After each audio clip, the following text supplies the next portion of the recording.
हम कितना जिंदा रहेंगे, हम कब मरेंगे, हमारा मरना भी तय है। जब मौत आएगी तो ही हम मरेंगे, इसलिए डरने का नहीं, बिंदास जीने का। कब मरोगे आप लोग कब मरोगे, सबका तय है, इसलिए डरने का नहीं, बिंदास जियो। जब मौत आएगी तो मर भी लेंगे, मौत से पहले मरना क्या। हानि लाभ जीवन मरण ईश्वर के हाथ में है, और यश अपयश, मेरा नाम कितना होगा, मुझे बदनामी कितनी मिलेगी। जब आपको बदनामी मिले तो भी समझना कि ये सब यश मिला है, तो अपयश भी तो मिलेगा ना मेरी माँ। इसलिए जब यश मिला, यश पाए हो, तो अपयश के लिए भी तैयार रहो। यश तुम्हारा हुआ है तो अपयश किसका होगा। इसलिए बैलेंस है, कई बार नाम होता है तो कई बार बदनामी होती।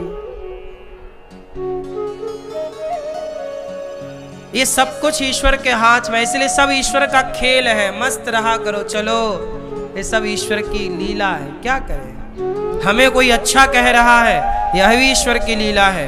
हमें कोई बुरा कह रहा, ईश्वर की लीला। हम दोनों से प्रभावित नहीं है। आप हमें अच्छा कहिए, इससे हमें कोई खुशी नहीं है। आप हमें बुरा कहिए, इससे हमें कोई नाराजगी नहीं। ना अच्छा कहने से प्रसन्नता है, ना बुरा कहने से दुख है। बोलो हाँ या ना। इसी को कहते हैं समभाव, सम रहो हर परिस्थिति में। पानी बरस रहा है तो नदियों में बाढ़ है, पर समुद्र में बाढ़ नहीं है। गर्मी है, नदियां सूखी पड़ी हैं, पर समुद्र में सूखा नहीं है। समुद्र तो हर गर्मी हो चाहे बारिश हो, हर हाल में समुद्र एक सा है कि नहीं। ये तो नदियों को प्रभाव पड़ता है, बारिश होने और ना होने से समुद्र को प्रभाव नहीं पड़ता। तो आपको समुद्र की तरह बनना है।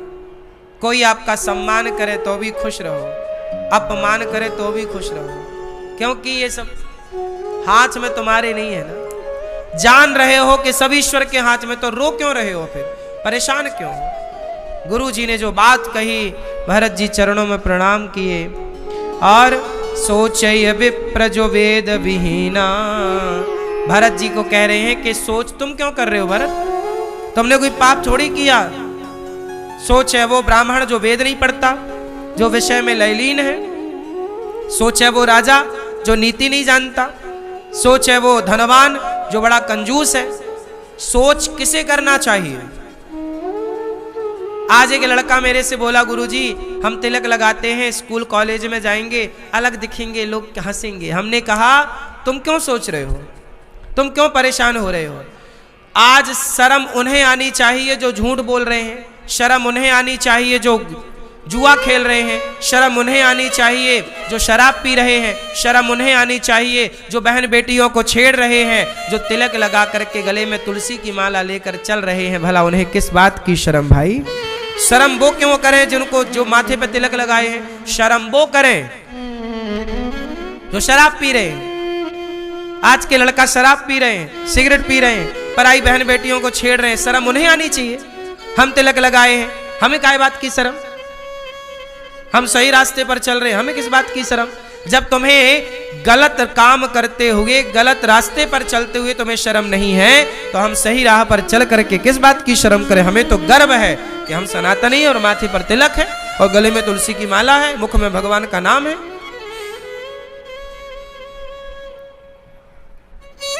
भरत जी ने दशरथ जी का अंतिम संस्कार किया। 13वीं इत्यादि जो पूरा एक पुत्र का कर्तव्य है, भरत जी ने सब कुछ किया।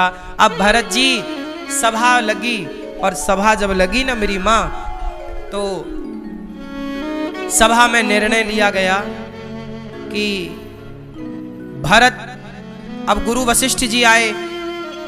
अब कैकेयी माँ को समझ आ गया कि मेरे से बड़ी गलती हो, क्योंकि भरत ने तो अब देखना छोड़ दिया ना। जिस भरत के लिए पूरा प्रपंच रचा कैकेयी ने, वो तो उल्टा पड़ गया। अब तो भरत माँ कहना छोड़ दिए, है ना। इसलिए कहता हूं हर जगह बेटा ही गलत नहीं होता, कई जगह माँ भी गलत होती है, कई जगह माँ बाप भी गलत होते हैं। हर बार पर, हर जगह, हर बात पर कई बार बेटे ही गलत हों ऐसा नहीं। बताओ भरत और कैकेयी में गलत कौन है, भरत की कैकेयी? बोलो, कैकेयी गलत है, कैकेयी ने गलती की है। पर भरत के मन में कपट नहीं है, कैकेयी के मन में कपट है, पर भरत जी के मन में कपट। कई बार बच्चे की गलती नहीं होती, माँ गलत होती है, कई बार पिता गलत होता, कई अलग अलग केस। सभा लगी, गुरुजी आए, सुमंत्री जी आए, सभा आई, मंत्री संतरी आए, प्रजा आई, पूरी अयोध्या के लोग इकट्ठे हुए कि चलो अब भरत राजा बने। कौशल्या, सुमित्रा, कैकेयी तीनों बैठी हैं, कैकेयी माता का सिर नीचे है। गुरुजी कह रहे हैं भरत सभा लगी है, अयोध्या की प्रजा खड़ी है, सेना यहां पर खड़ी है, मंत्री संतरी यहां पर खड़े हैं। तुम्हारे पिता की अंतिम इच्छा थी कि बड़े भैया वनवास जाएं, तो राम वनवास चले गए। भैया भरत, पिता का दूसरा वचन था, तुम्हारी मां ने दूसरा वरदान मांगा था कि मेरा बेटा राजा बने। तो भरत, तुम्हारे पिता की इच्छा जब तुम्हारे बड़े भैया ने पूरी की वनवास जाकर, तो तुम भी राजा बनकर अपने पिता की इच्छा पूरी करो और अयोध्या की सत्ता संभालो, क्योंकि अयोध्या में अब कोई राजा नहीं है। ये बिना राजा के अयोध्या कैसे चलेगी? आप राजा बन जाओ। तब गुरुजी की बात सुनकर के भरत जी बोले, गुरुजी की बात सुनकर सबने कहा हाँ हाँ भरत राजा बने, भरत राजा बने, क्योंकि दशरथ जी की यही इच्छा थी। कौन विरोध कर सकता है बताओ ना? भरत जी का विरोध कौन कर सकता है? कोई नहीं। पर भरत जी ने कहा, भरत जी ने कहा गुरु जी को, गुरु जी आपके पांव छूकर, चरण छूकर के प्रार्थना करना चाहता हूं। हाँ भरत कहो। गुरु जी यदि मैं राजा बना, भरत जी बोले, गुरु जी यदि मैं राजा बना तो ये पृथ्वी रसातल में चली जाएगी। वशिष्ठ जी बोले क्यों? इस धरती पर रावण जैसा पापी है, उसके पाप से पृथ्वी रसातल में नहीं गई। हिरण्याक्ष, हिरण्यकश्यपु जैसे पापी भय, उनके पाप से पृथ्वी रसातल पर नहीं गई। भरत, तुम्हारे राजा बन जाने से पृथ्वी रसातल में कैसे चली जाएगी? तब भरत जी ने कहा कि गुरुजी आप बताओ कि पृथ्वी को उम्मीद किससे है? धर्म की। क्या धरती को धर्म की उम्मीद रावण, कुंभकर्ण, हिरण्याक्ष, हिरण्यकश्यपु से है? बोलो। इस धरती को भी धर्म की उम्मीद हम रघुकुल के वंशज भरत जैसे हम लोगों पर ही तो पृथ्वी का धर्म टिका है, और हम ही अपने भाई को वनवास भेजकर भाई की संपत्ति पर कब्जा करके राजा बन जाएं, तो पृथ्वी भला किसके धर्म से टिकी रहेगी? भाई गुरुजी, हम जैसा भाई अपने भाई को वनवास भेजकर उसकी संपत्ति हड़प लें, आप बताइए धर्म के अकॉर्डिंग तो इसके राजा राम है ना अयोध्या के।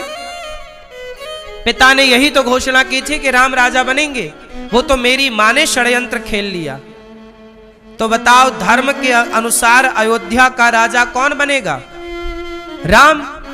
मेरी मां ने तो षड्यंत्र के तहत मुझे राजा बनाना चाहा था। तो गुरुजी क्या षड्यंत्र जीत जाएगा? क्या धर्म हार जाएगा? गुरुजी, गुरुजी जब तक ये भरत है इस धरती पर तब तक षड्यंत्र नहीं जीतेगा गुरुजी, धर्म ही जीतेगा। यदि मैं जीत गया, मैं राजा बन गया, तो पृथ्वी रसातल में चली जाएगी, क्योंकि पृथ्वी किसके बल पर टिकी है? धर्म के। पर आज धर्म, अच्छा ये बताओ धर्म का पालन किसके हाथ में है? सुनो, इस बात को समझाने के लिए तुम्हें एक छोटी सी बात समझाता हूं।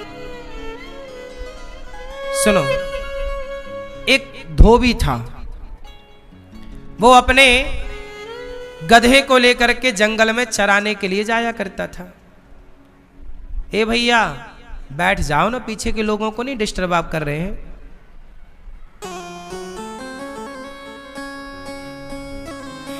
ये सोचा करो कि जो आप कथा में डिस्टरबेंस पैदा करते हैं क्या वो धर्म है, ये भी सोचना चाहिए।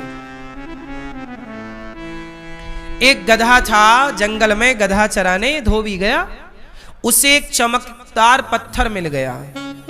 उसके धोबी को जानकारी नहीं थी, उसको लगा ये तो पत्थर है। उसने गले पर टांग दिया गधे के, और गधे को साबुन लगा के बढ़िया रोज उस पत्थर से घिसता। एक दिन वहां से जौहरी निकला। जौहरी ने देखा कि ये तो करोड़ों का हीरा है, पर टंगा कहां है? गधे के गले में। तो जौहरी ने कहा कि यदि मैं कह दूंगा कि ये हीरा है तो अभी धोबी भाव खाएगा। तो जौहरी ने धोबी से कहा, कहो धोबी ये पत्थर बेचोगे? धोबी बोला, पत्थर क्या बेचना, तुम्हें जरूरत है तो ले लो, हम तो जंगल से और उठा लाएंगे, ऐसे बहुत पड़े। जौहरी बोला, मैं 5 रुपए दूंगा।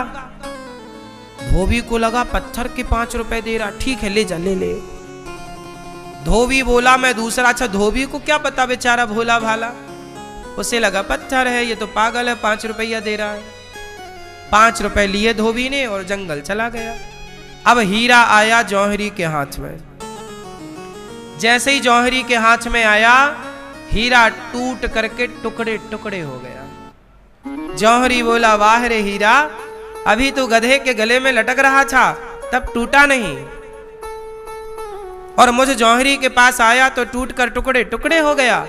तब उस टूटे हुए हीरे से आवाज आई कि जौहरी, उस धोबी को तो पता ही नहीं था कि मेरी कीमत क्या है। मैं खुश था उस गधे के गले में, क्योंकि वो मेरी कीमत जानते ही नहीं थे। मैं खुश था, लेकिन तू तो जानता था ना कि मेरी कीमत करोड़ों की है, फिर भी तूने मेरी कीमत केवल 5 रुपए आंकी। जब तुम जैसे जानकार भी मेरी कीमत इस तरह से लगाएंगे, अज्ञानी मेरी कदर ना करे तो चलता है, पर जौहरी भी मेरी कदर ना करे तो मैं टूट कर तो टुकड़े टुकड़े ही हो जाऊंगा ना। ये बात भरत जी के प्रसंग में कही गई कि रावण, कुंभकर्ण, हिरण्याक्ष, हिरण्यकश्यपु, क्या इन लोगों से धर्म की उम्मीद है? क्या इन लोगों से ये कहा जाएगा कि भैया तुम सच बोलना, तुम धर्म पर चलना? क्या ये लोग धर्म पर चले हैं? उत्तर दो। क्या रावण धर्म पर चला है? क्या सीता मैया को चुराना धर्म है? पराई स्त्री को उठा लेना धर्म है? अब बताओ, रावण का तो काम ही अधर्म करना था। हिरण्याक्ष, हिरण्यकश्यपु का तो काम ही अधर्म करना था। अरे इन अधर्म करने वालों से कोई धर्म की उम्मीद थोड़ी थी, पर धर्म की उम्मीद किससे है? भरत जी जैसे लोगों से। धर्म की उम्मीद किससे है? भरत जी जैसे लोगों से। और भरत जी कह रहे हैं कि गुरुजी, मैंने भी अपना धर्म छोड़ दिया, मैं भी अपने भाई की संपत्ति पर कब्जा कर लूंगा, तो पृथ्वी फिर किस से धर्म की उम्मीद करेगी? इसलिए कोई तो इस धरती पर धर्मात्मा रहे। तो ये धरती रावण, कुंभकर्ण जैसों के बल पर नहीं, भैया भरत जैसे धर्मात्माओं के बल पर टिकी हुई है। इसलिए कह रहे हैं कि मैं यदि राजा बन जाऊंगा तो पृथ्वी रसातल में चली जाएगी। कितनी बड़ी बात है, आप शायद ये बात समझ भी ना पाए हो, जो बात भरत जी ने कही है। अब भरत जी बोले कि मैं राम का दर्शन करने चित्रकूट जाऊंगा, मैं राम को मना कर लाऊंगा कि मुझे क्षमा करो, मैं राम के वनवास का 14 साल व्यतीत करूंगा और राम को ला करके मैं अयोध्या का उन्हें राजा बनाने की प्रार्थना करूंगा। ये सुनकर सारी प्रजा भरत की जय हो, भरत की जय हो कहकर जय जयकार करने लगी। सारी प्रजा कहने लगी कि कैकई का बेटा कैकई जैसा नहीं है, कैकई का बेटा कैकई के जैसा नहीं है। सर्पणी का बेटा सर्प नहीं हुआ। मतलब कैकेयी से क्या उम्मीद थी, पर भरत जी तो बिल्कुल अपोजिट है। मोहि राजु हठ देहु जबहि, रसा रसा तल जायहि तबहि। संपत्ति सब रघुपति के। देखो भरत जी क्या कह रहे हैं, ये सब कुछ रघुनाथ जी का। अब भरत जी बोले कल मैं सुबह सुबह चित्रकूट की ओर जाऊंगा। सारी प्रजा बोली हम भी चलेंगे। कौशल्या मैया बोली हम भी जाएंगे। सुमित्रा मैया बोली हम भी जाएंगे। कैकेयी भी तैयार, हम भी जाएंगे, हम भी जाएंगे। भरत जी बोले खबरदार, आप तैयारी मत करना, आपको हम नहीं लेकर जाएंगे।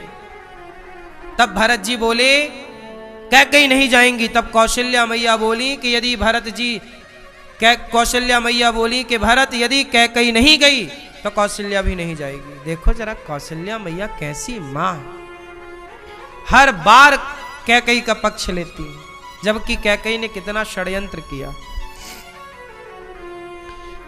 तैयारी चित्रकूट चलने की है। भरत जी नाथ सकल संपत्ति, संपत्ति सब रघुपति के आही, जो बिनु जतन चलऊं तजिताही। अब भरत जी सब खुशी से नाच रहे हैं अयोध्या वाले के चलो अब राम जी का दर्शन होगा और राम जी से हम सब भेंट करेंगे। सब खुशी से तैयारी में लगे हैं, कल राम जी का दर्शन करने जाएंगे, कल राम जी से मिलेंगे, तैयारी में लगे हैं सब।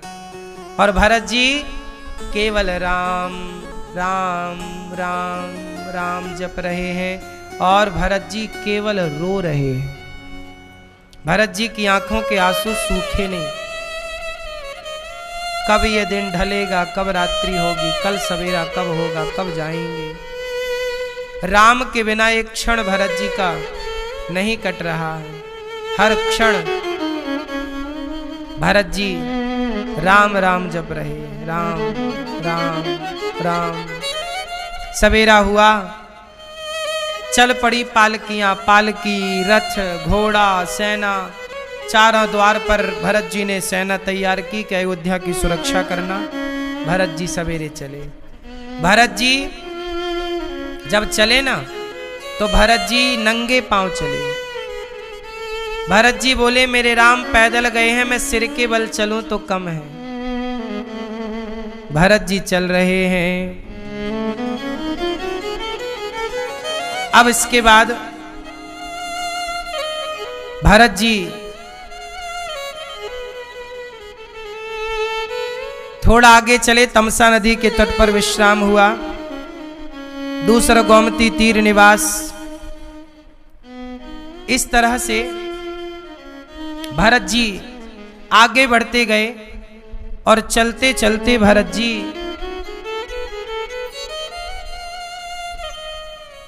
श्रृंगवेरपुर पहुंचे।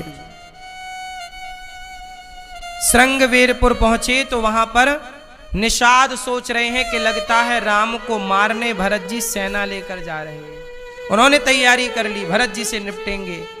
पर जब भरत जी के भाव को देखा, भरत जी को पता सुमंत्र जी ने दिया कि ये निषाद हैं, इन्हें राम ने गले लगाया। भरत जी रथ से उतर गए और दौड़कर निषाद राज को गले से लगा लिया। भरत जी निषाद जी को प्रणाम कर रहे हैं। किसी ने कहा भरत जी आपने निषाद को क्यों प्रणाम किया, गले क्यों लगाया?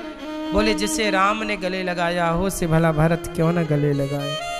अब निषाद राज कह रहे हैं कि रात्रि को राम देखो यहाँ विश्राम किए। जिस पेड़ की छांव पे राम विश्राम किए थे ना, निषाद ने वो पेड़ की वो घास हटाई नहीं थी। रोज वो वहां भूमि की पूजा करता निषाद। जो आसन पर राम जी जैसे सोए थे बस वो पूजा करता और सुरक्षा करता। भरत जी को बताया कि रात्रि को सीता मैया राम जी यहाँ सोए थे। भरत जी ने देखा कि वहाँ सीता मैया के साड़ी में जो घुंघरू लगे थे ना, कुछ घुंघरू टूट करके पड़े हैं। उठाकर भरत जी देख रहे हैं और रो रहे हैं कि मेरी माँ देखो इस घास के बिस्तर पर सो रही थी। मेरी माँ ने कितना बड़ा पाप कर दिया, इतना बड़ा पाप किया कि राम भैया राम को, माता जानकी को इतना कष्ट मेरे कारण हुआ। भरत जी बस रो रहे हैं, राम राम कह करके केवल रो रहे हैं, प्राण निकल नहीं जा रहे हैं। भरत जी कह रहे हैं क्या करें। अब तो भरत जी निषाद राज भोजन करा रहे हैं, निषाद राज के यहां भरत जी विश्राम कर रहे हैं। फिर आगे बढ़े भरत जी, आगे चले तो निषाद के कंधे पे हाथ रख करके भरत जी आगे जा रहे हैं। बड़ी अद्भुत कथा है ये। भरत जी प्रयाग पहुंचे और प्रयागराज ने प्रकट होकर कहा, भरत जी कुछ मांग लो, अर्थ न धर्म न काम रुचि, गति न चाहो निर्वाण, जन्म जन्म रति राम पद, यह वरदान नयान। प्रयागराज ने कहा कुछ मांग लो। क्या मांगे? बस राम जी के चरणों में प्रेम दे दो प्रयागराज जी, और क्या चाहिए। प्रयागराज में स्नान करके दर्शन करके फिर प्रयागराज का दर्शन करके भरत जी आगे बढ़े तो भरत जी रो रहे हैं कि राम जी नंगे पांव जा रहे हैं। और इसके बाद भरत जी भरद्वाज जी के आश्रम में पहुंचे और भरद्वाज जी के आश्रम में भरत जी विश्राम किए। भरद्वाज के आश्रम में वहां सबकी व्यवस्थाएं हुई, सब थके हैं, सब विश्राम कर रहे हैं, सबको नींद भी आ गई, पर भरत जी केवल राम संपत्ति चकय भरतु चक मुनि आयस खिलवार, तेहि निसि आश्रम पिंजरा राखे भाभिनुसार। भरत जी विश्राम कर रहे हैं, सब विश्राम, पर भरत जी सोए नहीं, लेटे नहीं, केवल राम राम राम। संतों का सत्संग चल रहा है भरद्वाज जी के आश्रम में और भरत जी वहीं बैठे राम राम जप रहे हैं। गुरु वशिष्ठ जी भी साथ में। गुरु वशिष्ठ जी बार बार समझा रहे हैं, भरत सोचो मत, इतना मत सोचो। देखो भरत जी को क्या समझाए वशिष्ठ जी ने कि सोचे वो जो धनी है, धनवान है, पर कंजूस है। सोचे कौन? उन्हें सोचना चाहिए जो सेवा नहीं करते, जो परोपकार नहीं करते। भरत तुम तो इतना प्रेम कर रहे हो राम से। ये सारी कथाएं जब हमने पढ़ी, पुराण पढ़े, वेद पढ़े, तो दास अनिरुद्ध ने हम इस निष्कर्ष पर पहुंचे कि सबसे बढ़िया काम है सेवा। लक्ष्मण जी ने क्या पकड़ा? बोलो। और शत्रुघ्न जी ने क्या पकड़ा? भरत जी भगवान की, लक्ष्मण जी भगवान की सेवा कर रहे हैं और लक्ष्मण जी के भैया छोटे शत्रुघ्न जी भक्त की सेवा कर रहे हैं। या तो भगवान की सेवा करो